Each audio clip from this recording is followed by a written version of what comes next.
Well, there's your problem.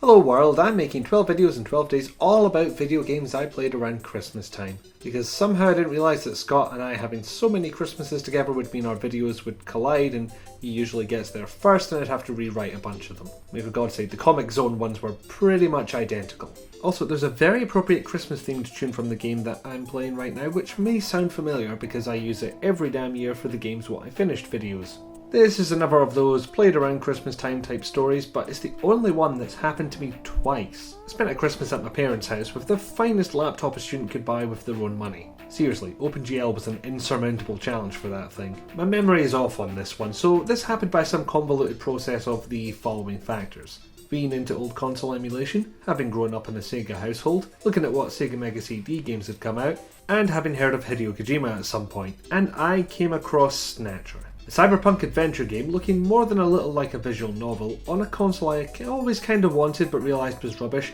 directed by the main man behind Metal Gear Solid. All of these things appeal to me. I download it, I run it, and I pretty much didn't stop playing until it was over.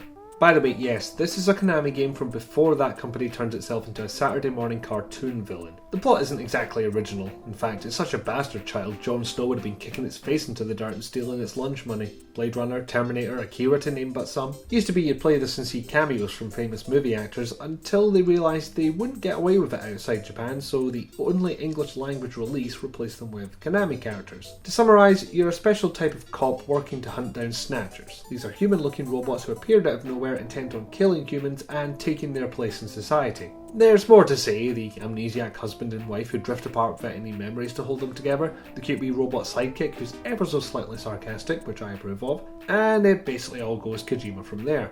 In fact, this is the game that made me coin the phrase the Kojima method.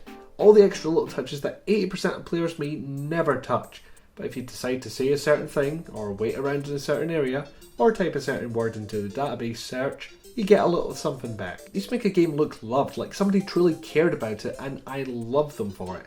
And if you think Konami's business practices are weird now, Snatcher was released over 6 different formats in 8 years. And the first release was missing the final act of the game, which goes some way to explain why it's mostly plot exposition and shooting things. So I said before, that was the first time I spent a Christmas playing Snatcher. Years later, I started a new job right at the start of November, meaning I got mandatory holidays and nothing else. So in work I was during the Christmas period. Not getting a lot done, to be honest, none of us were. And at lunchtime I decide I have money for the first time in 6 months. I want a handheld gaming system. So off to a local pawn shop type emporium I went to see if they had a PSP I could hack. I could not have cared less about PSP games, this was all about the emulation. Found one that would work, and since Christmas is not the busiest time at my office, I had it running emulators by the end of the day. And then I realised what I hadn't played in years, something I could easily play on this device, put on Snatcher, and I've completed it all over again. This is definitely one of my complete it every few years type games, so much so that I felt justified in paying 60 quid to own it, and that was only for the disc. It's got the right levels of mystery, cyberpunkery, 90s cheese, and a small action sequence or two to make it a classic in my book. The less said about the age of that young girl your character can hit on, especially the Japanese releases, the better. Kojima, you weird. Thanks, but you weird.